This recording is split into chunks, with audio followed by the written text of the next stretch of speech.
Vous le savez maintenant, nous avons organisé un jeu concours avec Alain Juillet et je vous donne rendez-vous à la fin de cette émission pour répondre aux modalités et pour participer à ce jeu.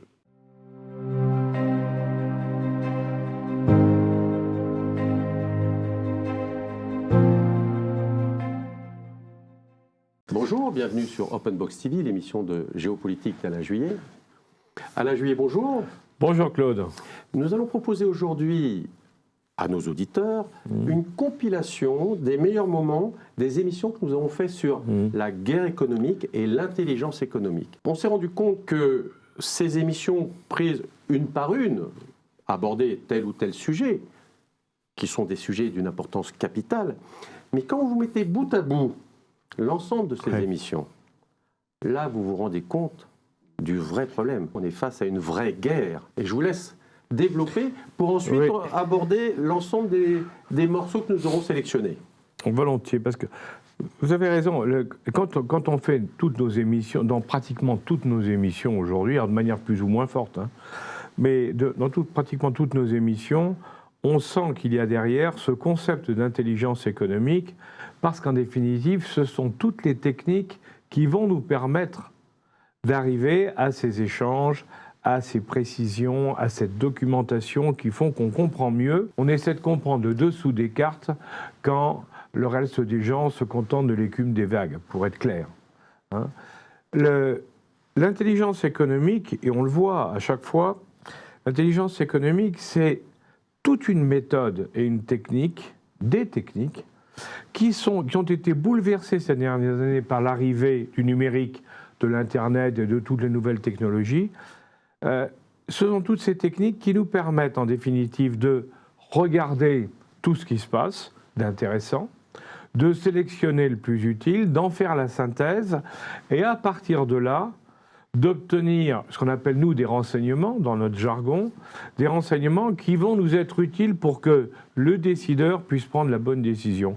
Ou lorsqu'on est un analyste, ce que nous faisons dans nos émissions, de permettre à nos auditeurs de comprendre ce qui se passe vraiment en élaguant, en enlevant tout ce qui n'est pas essentiel et en enlevant surtout tout ce qui est faux ou des manipulations d'informations. Et j'ajouterais, alors là c'est les techniques d'intelligence économique. Mais le deuxième point sous-jacent et qui je pense émerge bien dans nos émissions, et c'est pour ça que cette compilation me paraît très utile et intéressante, c'est que la guerre économique est partout. On a connu la guerre militaire pendant très longtemps, en petits groupes, à l'époque des débuts de l'humanité, puis de manière de plus en plus importante jusqu'aux guerres mondiales. On a connu la guerre, mais la guerre était militaire.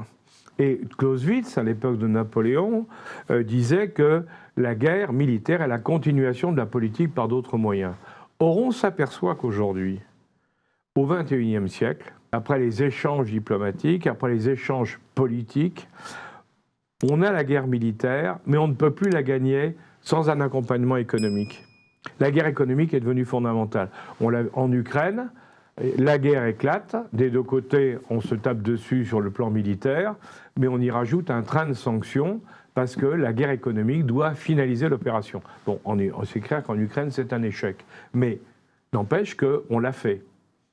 Et on voit bien que de tous les côtés aujourd'hui, dès qu'il y a une guerre, il y a des sanctions économiques qui l'accompagnent, et par l'économie qu'on espère mettre les gens à genoux. Cette guerre économique, elle n'est pas si facile à faire que ça, parce que quand vous voyez par exemple les Américains avec les Iraniens, ils ont fait un blocus complet de l'Iran à travers la monnaie, à travers les échanges, à travers l'économie, à travers plein de choses. Et puis on ne peut pas dire, certes, ça a affaibli l'Iran, mais ça ne l'a pas mis à genoux. Et la question qu'on peut se poser aujourd'hui, c'est la guerre économique, oui, elle est faite maintenant systématiquement. Est-ce qu'elle est le seul moyen de gagner les batailles? Et la réponse est clairement non. Donc, oui, on est passé de la guerre militaire, on s'est rendu compte que ça ne suffisait pas, on est passé à la guerre économique. La guerre économique, on s'aperçoit que ça coince. Alors, on pourrait ajouter d'ailleurs, entre parenthèses, et c'est aussi de l'intelligence économique appliquée et guerre d'influence, où on va déstabiliser l'adversaire en racontant plein d'histoires, en manipulant l'information pour le présenter non pas tel qu'il est, mais tel que nous, on voudrait qu'il apparaisse, c'est clair. Mais cette partie-là aussi, elle a aussi ses limites. Donc en définitive, aujourd'hui, on a considérablement amplifié le spectre, mais on n'est pas encore arrivé au bout de nos peines, puisque ce n'est pas encore le moyen de gagner par échec et mat. On est encore dans une espèce d'évolution lente et difficile.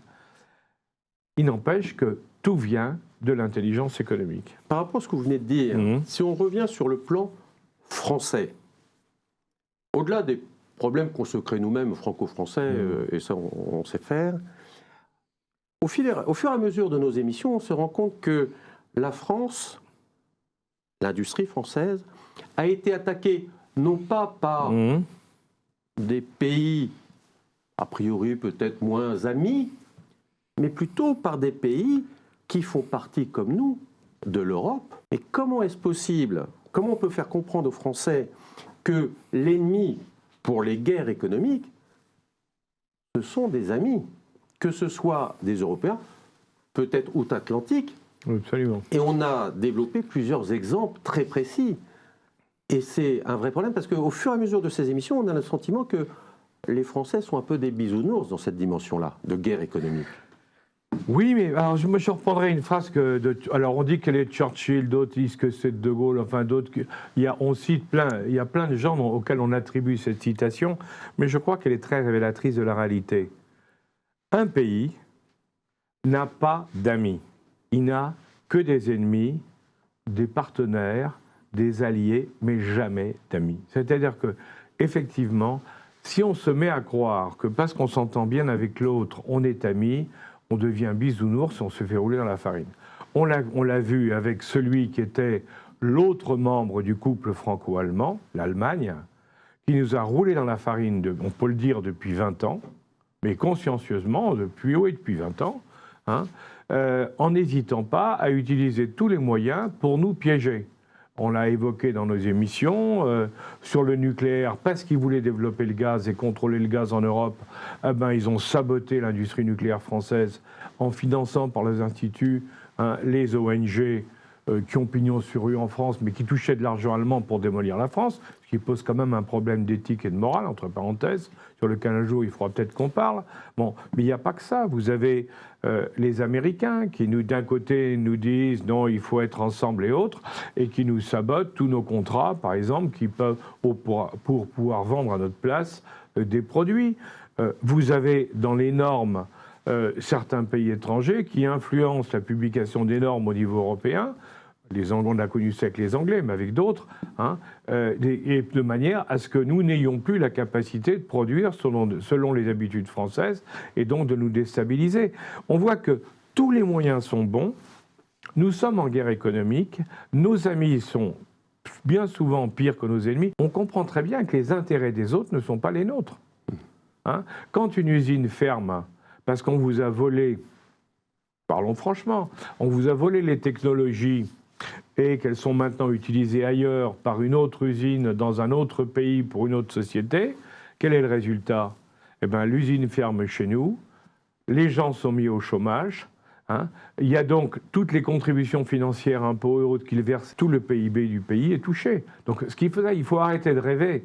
Quand nous, on se tire une balle dans le pied, au profit des autres, parce qu'on n'a pas pris conscience de la réalité, la conséquence, c'est que ça appauvrit notre pays et tout le monde est concerné. C'est un vrai sujet d'actualité, puisqu'on est à quelques mois des élections européennes. Mais exactement. Et alors, ça pose un vrai problème, c'est comment construire une nouvelle Europe s'il n'y a pas une base de confiance entre partenaires.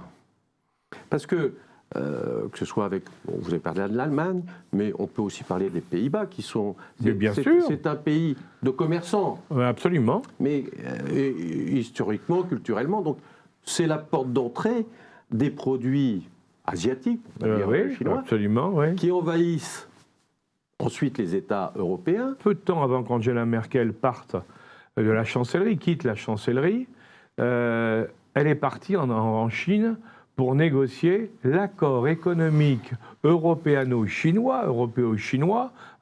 Elle y est allée pour négocier en disant « Je suis la chef du plus grand pays d'Europe, donc je vais négocier dans le cadre de l'Europe. » Évidemment, quand vous voyez l'accord qui a été signé, il est clairement favorable aux Allemands. Bon. Et vous vous dites, c'est pas normal, elle y a été, mais pourquoi elle a fait ça? Pour l'intérêt de l'Allemagne. Et peu de temps après, on a eu notre président qui est parti là-bas, mais lui, on lui a dit, ah non, vous ne pouvez pas négocier pour le compte de l'Europe, Madame von der Leyen va vous accompagner. Et on voit la différence. Donc nous, notre président avait à côté de lui quelqu'un qui contrôlait tout et qui était prié de l'empêcher de faire prendre certaines décisions, alors que du côté allemand, la chancelière avait négocié toute seule. 2 poids, 2 mesures qui correspondent bien à des rapports de force. Et c'est toujours la même chose. Le plus fort impose sa version et sa vision des choses au plus faible. Alors dans une association de pays comme l'Europe, bah évidemment, ça fait des drames et ça nous pénalise quand nous ne sommes pas le plus fort. Et nous ne sommes plus le plus fort depuis 25 ans. Vous avez parlé effectivement de l'Asie, de la Chine, mais il y a quelque temps, nous parlions, au moment où les agriculteurs avaient sorti leurs tracteurs sur l'autoroute, on a parlé de l'accord Mercosur. Oui. Où les agriculteurs étaient inquiets, je crois, à juste titre. Mais c'est pareil, la France est encore un pays agricole, et un certain nombre de pays sont agricoles, et on sent bien que la Commission européenne veut malgré tout signer cet accord. Mais cet accord est intéressant parce que ça ouvre tous les pays d'Amérique latine pour des pays industriels, par exemple comme l'Allemagne, qui peut vendre ses... Mais exactement, vous avez tout à fait raison. C'est là où est tout le problème. D'ailleurs, le problème, on pourra en reparler un jour, sans aucun doute, du problème de l'Europe. Le problème en Europe, c'est qu'on est 28 pays, 27 pays, 28, bientôt même plus, très différents les uns des autres. Certains des accords que l'on peut signer intéressent certains pays et beaucoup moins d'autres. Il est certain que le Mercosur, par exemple, c'est un débouché pour l'industrie lourde allemande, automobile et autres. Très bien. Donc oui, ça intéresse de faire des choses, bien sûr. Hein? Pour l'aviation, c'est déjà un peu plus compliqué, parce qu'il y a des concurrents des deux côtés. Bon. Mais sur l'agriculture, il est évident que l'agriculture du Mercosur, donc des pays d'Amérique du Sud, hein, produit à un coût beaucoup plus bas que le coût européen, parce qu'ils n'ont pas toutes nos taxes, ils n'ont pas tous nos règlements, ils n'ont pas toutes nos interdictions multiples et variées. Quand la viande argentine arrive en France, elle est moins chère que la viande française. Quand les bananes arrivent du Brésil, ils sont moins chers que les bananes venant de nos territoires. Donc ça veut dire que dans un accord comme celui Mercosur, on sacrifie certaines catégories, certains domaines de la production ou des activités européennes pour en faciliter d'autres. Et là encore, on retrouve ce rapport de force. Si vous êtes l'Allemagne, première puissance d'Europe, elle a des problèmes énormes, elle a la récession aujourd'hui, mais elle est encore la première puissance d'Europe. Quand vous facilitez l'industrie lourde allemande, ben, c'est très bien pour l'Allemagne, mais quand vous sacrifiez l'agriculture, ça touche un peu l'Allemagne, mais ça touche beaucoup tous les autres pays autour. Le problème, c'est qui décide. On a vu, par exemple, les Français dire on n'est pas question qu'on fasse quelque chose avec Mercosur, et puis on a vu que la Commission européenne ne semble pas avoir le même avis du tout. Mais il faut dire que la Commission européenne, regardez qui la dirige. Bah écoutez Alain, merci pour ces éclaircissements. Et je vous laisse découvrir les extraits de ces quelques émissions que nous avons sélectionnées. Et vous allez voir, mis bout à bout, ça peut être inquiétant à quelques mois des élections européennes. Je vous laisse bien évidemment faire votre propre analyse. Je vous dis à très bientôt sur Open Box TV. Merci. Au revoir.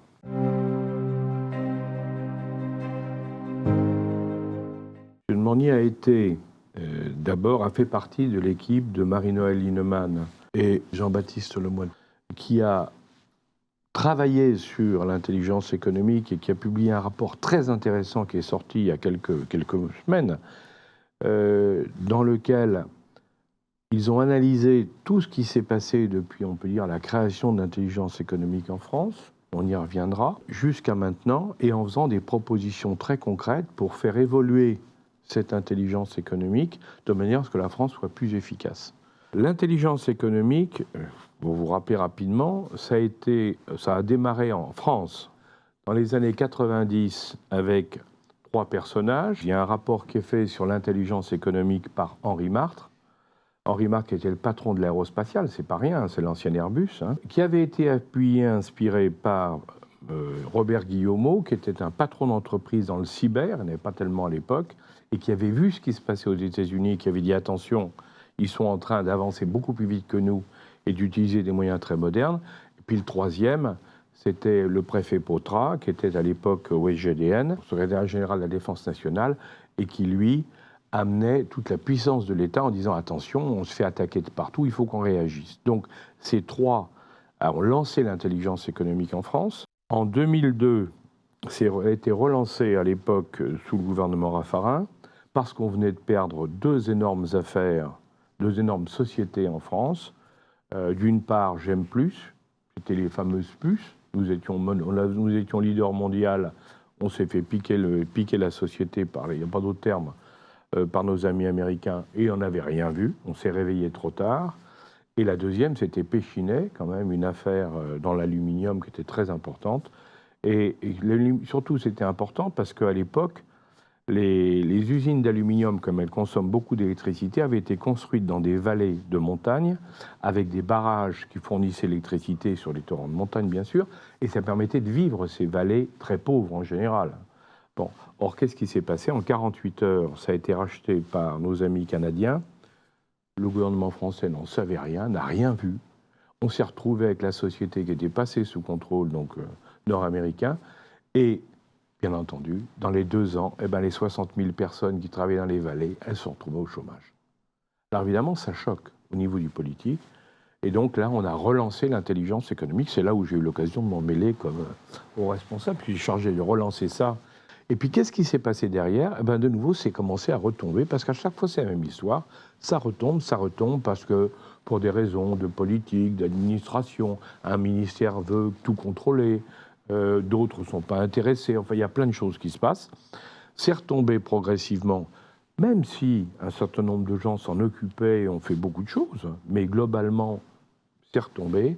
Et heureusement, il y a eu 2 sénateurs, une sénatrice et un sénateur, qui ont décidé de se pencher sur le problème, et c'est ce rapport qui vient de sortir et sur lequel vous pouvez en parler mieux que personne, puisque vous avez eu partie de l'équipe. Je vous remercie. Alors je voudrais préciser, en fait, moi j'étais collaborateur de Marina Lindemann, donc en tant que collaborateur, je n'ai pas à proprement parler participé au rapport.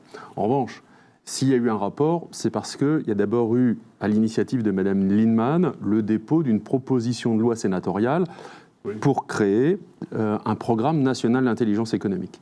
Eh bien, le diagnostic que Mme Lindemann et que nous avions porté, c'était qu'une des causes des montées en puissance et des baisses de régime au fur et à mesure du temps, c'était que l'IE était uniquement tributaire du pouvoir exécutif. Absolument. Et qu'à partir du moment où c'est un ministre, un Premier ministre ou un président qui dit on s'en occupe, il suffit qu'il y ait un changement de majorité, qu'il y ait un changement de gouvernement, qu'il y ait des logiques internes, ou ce que vous indiquiez tout à l'heure, c'est-à-dire qu'un ministère contre tel autre ministère, ou un corps d'État contre tel autre corps d'État, pour des logiques purement corporatistes, eh bien, au final, le secteur, l'activité et dans une certaine mesure l'intérêt national, parce qu'en fait, défendre les entreprises, on peut le prendre de plusieurs angles. On peut le prendre sous l'angle purement capitalistique, mais aussi on peut le prendre sous l'angle puissance de l'État et intérêt général. Parce que, au-delà des débats internes sur lutte des classes, pas lutte des classes, il n'en demeure pas moins que quand une entreprise disparaît, l'exemple que vous donniez sur l'aluminium et Péchinet, eh bien, il y a quand même 60 000 personnes qui sont retrouvées sans emploi. Dans une entreprise, il y a des investisseurs, il y a une direction, il y a aussi des salariés. Et les salariés, ce sont souvent les victimes premières et les plus fragiles des fermetures d'entreprises. Donc, que l'État s'intéresse à l'intelligence économique, c'est aussi une question, en réalité, d'intérêt social. Et le troisième aspect, qui est totalement, de notre point de vue, évacué par l'État français, mais qui est totalement intégré par un certain nombre de nos concurrents internationaux, les Anglais, les Allemands, les Américains, les Chinois, etc., les Russes, c'est la notion d'accroissement de puissance par l'économie. C'est-à-dire qu'un État peut être puissant par son retentissement culturel, par ses forces militaires, mais aussi par la puissance économique qu'il développe en son territoire. Et cet aspect de développement de la puissance par l'économie, c'est le parent faible, quasiment oublié, de la politique publique en France. Il faut bien mentionner ces points-là pour que tout le monde comprenne, en définitive, les enjeux. Ce qui est sûr, c'est que lorsqu'on regarde ce qui se fait aujourd'hui en intelligence économique, on a un service de la direction des entreprises au ministère des Finances, qui s'appelle le FICE, qui fait un très gros travail, mais en intelligence économique défensive. C'est-à-dire qu'en France, on a développé, suite à ce que je vous racontais tout à l'heure, et ce que vous évoquiez, on a développé un esprit de défense en disant il ne faut pas qu'on nous attaque trop fort. Alors donc, on regarde. Bon. Mais comme on n'est pas du tout offensif, parce que alors là, par contre, on pense que tout se passe par le génie de nos industriels, ce qui n'est pas vrai. Du coup, on ne sait pas non plus aider nos entreprises à aller vers l'extérieur. On ne les encourage pas à avoir toutes les informations nécessaires. Et c'est là où, effectivement, dans le rapport, il y a toute une partie, une relance qui est faite en montrant qu'il ne faut pas se contenter que de se défendre. Dans certains cas, on est tellement cloisonné entre les différentes administrations qu'on ne voit pas ce qui se passe. Je vais vous donner un exemple qui est fascinant, qui s'est passé cet été. L'affaire Omnic, une histoire extraordinaire. Une société ultra pointue dans le domaine cyber. Nos services de renseignement découvrent que cette société, les dirigeants, deux des dirigeants, renseignent les Chinois en leur donnant des informations à travers leur société sur des domaines qui sont considérés comme très secrets ou protégés pour les Occidentaux. Les deux dirigeants sont arrêtés et donc le processus judiciaire est lancé et la société, du coup, ne leur appartient plus. Alors vous me direz, bon, très bien, on a été défensif, on a regardé, on a vu ça partait vers l'extérieur, on a bloqué. Oui, mais la suite de l'histoire, c'est là où ça paraît absolument incroyable. La société n'ayant plus de dirigeants est mise en vente. Et qui la rachète?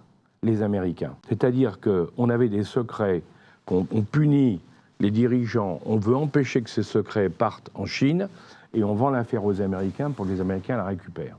Est-ce que c'est bien sérieux? Et là, on est au cœur du problème, et que vous évoquiez, c'est le fait qu'il faut absolument qu'on arrive à regrouper tout le monde et arrêter de faire chacun sa guerre. Et ça, c'est de l'intelligence économique pure et dure. Je crois qu'on peut le dire, et c'est dans le sens du rapport.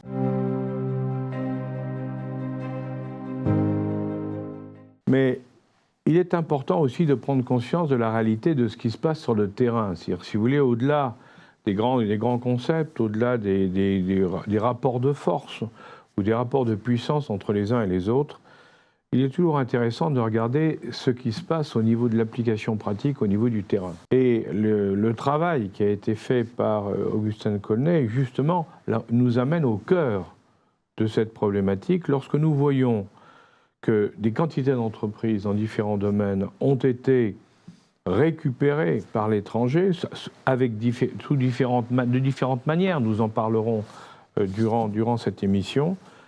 Mais que dans l'ensemble, la finalité de tout ça, c'est que nous avons perdu des éléments qui étaient constitutifs de notre souveraineté nationale, pas seulement sur le plan purement de la souveraineté, mais également à travers ces départs de technologies, de produits de la recherche.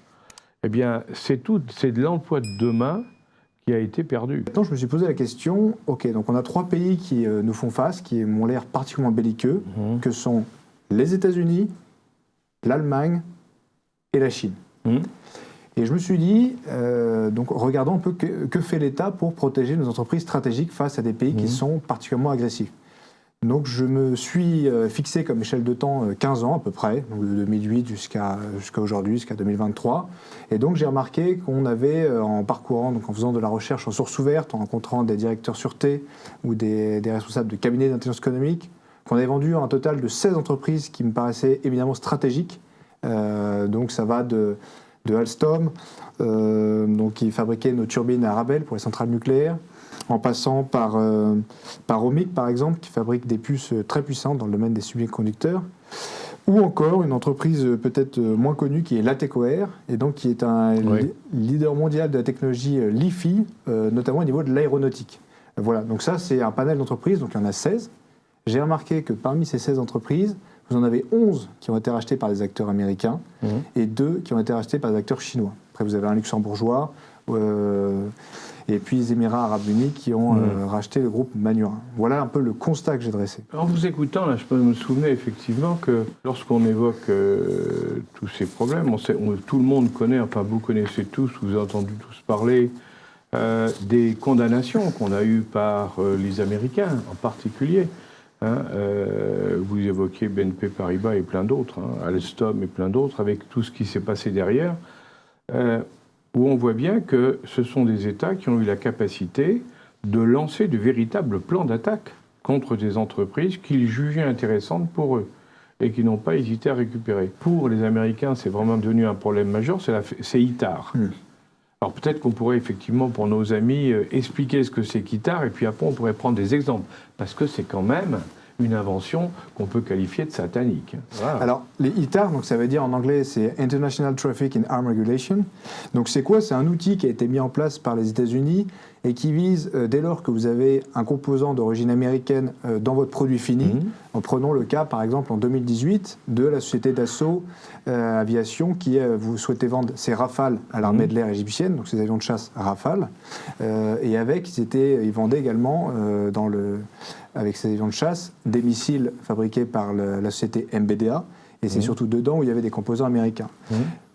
Comme par hasard, donc les États-Unis vendent leur avion de chasse qui s'appelle le F-35, qui est un concurrent du Rafale. Et donc les États-Unis ont dit aux Français, nous ne sommes pas d'accord pour que vous puissiez vendre ces avions, et nous mettons notre veto parce que nous vous donnons des composants. L'ennui, c'est que donc cette norme ITAR, si vous voulez, la Cour des comptes, elle a mis en garde un peu dans un rapport qui date de janvier 2023. Elle a mis en garde les industriels. Le titre s'appelle « Le soutien aux exportations de matériel militaire ». Et voilà ce qu'ils disent. Ils disent, s'agissant des États-Unis, il apparaît judicieux de s'émanciper le plus possible de la dépendance aux composants américains en développant des solutions industrielles dites ITAR-free, et ce, dès la conception des matériels. Dans leur estimation, ce qu'ils disent, c'est que les entreprises françaises de défense les plus importantes, elles formulent chaque année environ de 800 à 1000 demandes de licence au DDTC. Donc c'est la Direction du contrôle de commerce et de la défense. Et le dernier paragraphe qui mentionne, qui m'a paru important dans ce rapport, c'est pour pallier ces contraintes, la France cherche à mettre en œuvre des programmes d'équipement dits ITAR-free. J'avais rencontré un responsable sûreté de la société Thales qui m'avait dit à quel point c'était important. Et ce, dès leur conception, c'est ce qu'a rappelé l'instruction 1618 de la DGA relative au programme d'armement. Voilà un peu ce qui est dit sur cette norme ITAR. L'ennui, c'est qu'on a également, alors l'exemple qui commence à dater, mais qui date de 2003, qui est très connu dans les milieux d'intelligence économique, c'est lorsque nous avons refusé de faire la guerre en Irak sous l'administration Bush, aux côtés de l'armée américaine. Donc Dominique de Villepin à l'ONU a dit « nous n'irons pas avec vous donc sous la présidence Chirac. Et les États-Unis ont dit très bien, vous ne voulez pas être notre partenaire, on va vous mettre un embargo à destination notamment au niveau des pièces détachées à destination des armées françaises. Donc ça a impacté notamment le porte-avions Charles de Gaulle qui utilise des catapultes pour propulser ces avions de chasse. Et donc il faut régulièrement changer les pièces défaillantes. Et donc le porte-avions allait se retrouver immobilisé. Voilà, après on pourrait parler également de la société Thales et puis Airbus, en consortium, qui voulaient exporter des satellites aux Émirats arabes unis et qui ont un temps, en 2013, été stoppés. Donc vous voyez, on a quelques exemples. Et ce qui me fait peur, c'est l'exemple le plus récent en 2016, lorsque General Electric a racheté Alstom Energy. Donc je précise qu'Alstom, c'est un conglomérat, pour ceux qui ne le connaissent pas. Donc dans la branche énergie, ils sont allés voir EDF, donc leur client, en leur disant nous, on voudrait, d'une part, que vous réduisiez notre responsabilité juridique en cas de défaillance, premièrement, et deuxièmement, on voudrait que vous payiez plus cher le prix des pièces détachées, de nos pièces détachées. Donc EDF a dit non, on ne le fera pas. Et donc vous avez eu juste une grève de maintenance qu'a mis en place General Electric pour forcer EDF à capituler et à accepter leurs conditions. Et je citerai juste cette phrase de Jean-Bernard Lévy, donc le patron d'EDF de l'époque, qui a dit dans un article de l'Obs la phrase suivante dans une lettre. EDF a été forcé de mettre en œuvre des mesures d'urgence dépassant notre plan de secours habituel. Cette attitude venant d'un partenaire historique est inacceptable. Voilà, je pense que c'est l'exemple le plus flagrant. Et ce qui m'inquiète, c'est que plus on va avoir d'entreprises qui vont passer sous giron américain, plus on va être dépendant d'eux. Et ça vous donne, par exemple, l'Ateco Air, donc qui fabrique des composants pour le missile balistique mer-sol M51, donc qui est présent dans nos SNLE, le sous-marin nucléaire lanceur d'engins. Et je citerai ce qu'a dit l'économiste Christian de Saint-Étienne, la phrase suivante: « Jamais le Pentagone américain n'aurait permis une prise de contrôle d'une telle technologie par un acteur étranger. » Voilà les conclusions que j'en tire. Pour revenir à ce que vous dites tout à fait, je pense que c'est ça qui est important là-dedans, c'est de voir que nos amis américains ont mis en place un système très intelligent qui leur permet, en définitive, de garder le contrôle même de production de leurs alliés et d'empêcher leurs alliés de faire un certain nombre de choses.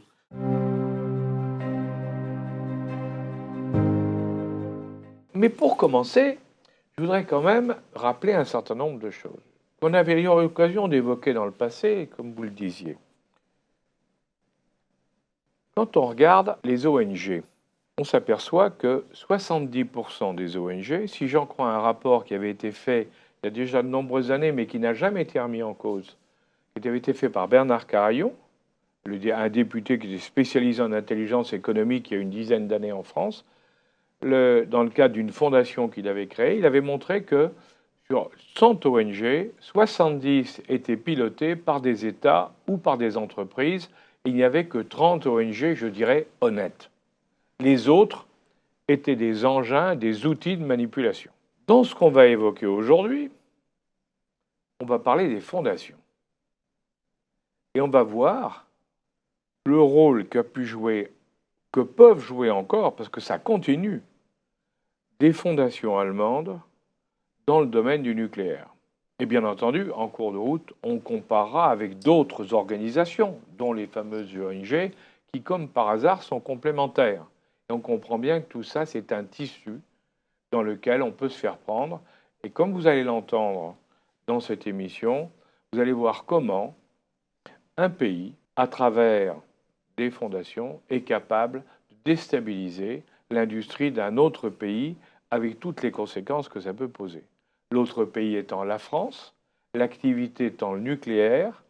Je vous rappelle que nous avions, grâce au nucléaire, l'électricité la moins chère d'Europe, que donc c'était un élément de compétitivité pour nos entreprises, et que l'assassinat du nucléaire français a abouti à ce qu'aujourd'hui, on soit obligé d'acheter du gaz à un prix très élevé, dans un cadre européen qui nous coûte très cher, et comme vous avez pu le constater, ça a un impact catastrophique sur nos entreprises. On se trouve devant une fondation, il y en a deux d'ailleurs, oui. Qui sont financées par l'État à 90%, c'est quand même pas rien, avec des moyens énormes, et qui vont véhiculer leur vision politique. C'est ça, exactement. Et là, en ce qui concerne ces deux-là, elles sont anti-nucléaires. Mais nous sommes en Allemagne. Seulement, le problème, c'est que 50% de ces fondations, l'argent qu'elles touchent, 50% est consacré à d'autres pays. Alors, comment vous avez pu justement regarder et faire le lien entre ce que faisaient ces fondations en Allemagne sur le nucléaire, et puis en définitive, comment c'est arrivé jusqu'à chez nous? Il y a eu Comment ça se passe? Alors déjà, c'est très assumé pour se documenter sur ce qu'était une fondation, comment elle était financée. On peut le trouver sur les pages des fondations allemandes. Donc en fait, ce rapport, il a pour but de montrer ça, mais aussi de montrer l'inaction en fait, de l'État français, puisque eux nous montrent clairement ce qu'elles font, comment sont leurs financements. Et donc, ils sont venus en France, notamment en France, par rapport à la question du nucléaire. Parce qu'on est un compétiteur. On est un compétiteur évident en Union européenne. Aujourd'hui, eux, par rapport à leur énergie, c'est quelque chose qui est compliqué pour eux, avec la fin du gaz russe. Et donc, ils ont perdu cet avantage comparatif qu'ils pouvaient avoir par rapport à la France. Et ils veulent détruire le nucléaire pour regagner cet avantage. Et oui, alors, si je peux me permettre, je vous interromps une seconde, parce que pour que nos auditeurs comprennent bien. La France, si vous comparez la France et l'Allemagne au niveau industriel, en gros, on travaille pas plus d'un côté que de l'autre. En gros, à la louche. C'est-à-dire qu'on est parmi les pays du monde où on travaille le moins, l'Allemagne et la France. Qu'est-ce qui se passe? Les Français, les entreprises françaises ont des charges sociales extrêmement importantes. Et on a un coût social des salariés très important. C'est la caractéristique française. Donc ça pénalise les prix de revient puisque ça s'ajoute au salaire net que va toucher l'individu. Comment on pouvait compenser? En plus, on avait des impôts très élevés. Donc comment on pouvait compenser? On pouvait compenser parce qu'on avait quelques éléments, et un des éléments essentiels, c'était l'électricité nucléaire. Nous étions les moins chers en Europe au niveau coût de l'électricité. Donc on compensait une partie de nos coûts supplémentaires par une électricité très faible. Les Allemands, de leur côté, qui n'avaient pas, ou du moins qui ont très vite été poussés à arrêter le nucléaire, eux avaient une électricité qui coûtait beaucoup plus cher, à travers le charbon, à travers d'abord, et ils continuent d'ailleurs, entre parenthèses, parce qu'aujourd'hui, comme vous savez, on a arrêté le nucléaire en Allemagne, on a rouvert les centrales à charbon, ce qui fait qu'aujourd'hui, l'Allemagne pollue plus, dans le nord de la France en particulier, qu'elle ne polluait il y a 10 ans. Personne n'en parle. Enfin, ça, c'est encore autre chose. Donc, ils avaient une électricité beaucoup plus chère. Par contre, ils avaient des charges sociales beaucoup moins élevées et ils avaient des impôts beaucoup moins élevés. Donc, en définitive, quand on parle des différentiels de compétitivité entre les Allemands et les Français, une partie de ce différentiel, chez nous, était amortie par l'électricité. Donc, lorsqu'on tue le nucléaire et qu'on obtient à Bruxelles que tous les pays d'Europe pratiquent un prix péréqué de l'électricité à partir de l'électricité fournie par le gaz, qui est pénalisé? C'est nous, par rapport aux Allemands, puisque eux, ça ne bouge pas par rapport à ce qu'ils avaient avant, alors que nous, on va se retrouver à supporter le différentiel entre le coût du nucléaire qui était très bas et le coût de cette électricité qui était très élevé. Donc en définitive, c'est un formidable moyen de tuer l'industrie française, ou du moins de lui mettre un grand coup sur la tête. C'est bien ça, on est d'accord. C'est exactement ça. Voilà, j'essaie de résumer un peu. Oui, bien sûr, on est c'est d'accord. exactement ça. Voilà. Alors, donc, comment ils vont s'y prendre? Parce que c'est pas simple d'arriver à convaincre dans un pays étranger d'arrêter quelque chose qui est moins cher, qui fonctionne bien. On est quand même à l'époque, on est les leaders au monde. Donc, comment on fait? Comment ils ont fait? Alors, il y a plusieurs types d'actions. Il y en a qu'on va appeler plus ou moins directes et des autres indirectes. Donc, les actions directes, ça va être la production de rapports, la production de connaissances. Ça va être rencontrer les élites du pays en question. Ça va être aussi donner des bourses, des formations, typiquement des bourses pour des doctorats ou des choses comme ça. Ça va être la création ou le financement de partis politiques ou affiliés politiquement, des partenariats avec des acteurs, des ONG dans le pays qui sont pour leurs objectifs, pour leurs ambitions. Donc ça va être les actions qu'on va dire directes et d'autres qui vont être indirectes, puisqu'en fait, tout ce qui va être lobbying et action, on va dire choc, normalement, en Allemagne, les fondations n'ont pas le droit de le faire. Elles n'ont pas le droit d'être en ingérence dans un autre pays. C'est interdit. Et donc, ils vont passer par un acteur tiers. Typiquement, pour Heinrich Böll et notamment Heinrich Böll, ça va être de financer l'ONG Réseau Action. Donc, il va regrouper plusieurs ONG, notamment Greenpeace France ou Sortir du nucléaire. Et ces associations vont mener pour elles des actions choc, typiquement lorsqu'ils avaient bloqué la centrale de Fessenheim, ou encore le réseau Action est enregistré comme faisant du lobbying. Donc à ce moment-là, ils peuvent passer par le réseau Action pour exercer du lobbying en France. Et c'est là où ça devient intéressant. Le réseau Action étant en France, c'est ça? Le réseau Action étant en France et regroupant Donc vous êtes en train de nous dire, les fondations, ils sont malins ces Allemands, les fondations en Allemagne, ils ne peuvent pas faire du lobbying direct, parce que sinon ils vont avoir des problèmes, c'est ça? Alors, les fondations n'ont pas le droit de faire de lobbying c'est ça, ils n'ont pas le droit du tout. Que ce soit chez eux ou dans ailleurs. d'autres pays. Voilà. D'accord. Et alors, pour pouvoir en faire chez nous, ils vont financer des ONG qui vont défendre leur point de vue, et ces ONG qui vont vous dire, nous, on est naturel, c'est ce qu'on pense. Et là, on retrouve, bien entendu, des gens comme Greenpeace et Co.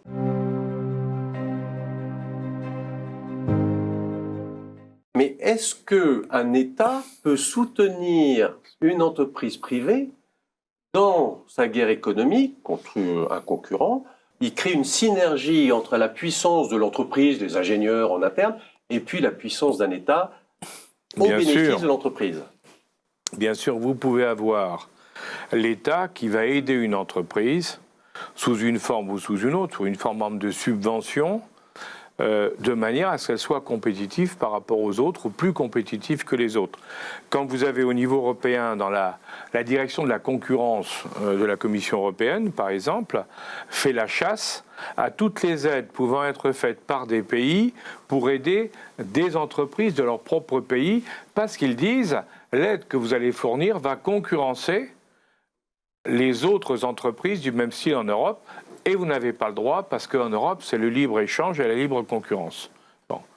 Entre parenthèses, on voit que c'est une absurdité, que cette politique, si vous voulez, n'est pas bonne, parce que ça empêche d'un côté de créer de grosses entreprises. Or, face aux entreprises américaines ou aux entreprises chinoises, il faut de très grosses entreprises en Europe.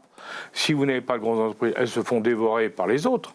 Parce que, quoi qu'on en dise, la puce ne tient pas longtemps devant l'éléphant, ça, sauf dans les rêves. Hein.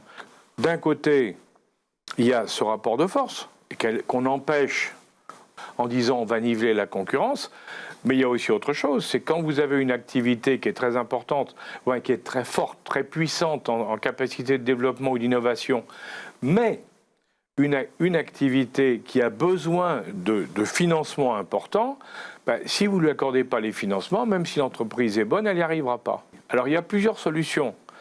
Si je prends les Américains, par exemple, ils ont un truc qui est génial. Je salue les artistes, moi, hein, toujours. Hein.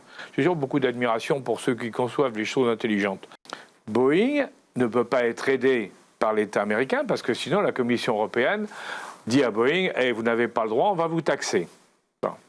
Comment font les Américains? L'équivalent de la DGA, ce qu'on appelle la DARPA, la direction qui fait toutes les études pour le militaire aux États-Unis, le militaire étant en dehors de ce que je vous dis là. Bon, la DARPA commande des études aux sociétés, y compris Boeing, en disant pouvez-vous m'étudier, par exemple, un type de moteur qui permettrait de voler plus loin, moins vite et autres pour des raisons militaires. Très bien. En réalité, le contrat en question va être utilisé par Boeing pour son bénéfice personnel, pour ses avions, mais sans qu'il ait eu à payer, puisque c'est les autres qui ont payé. Donc c'est une subvention déguisée.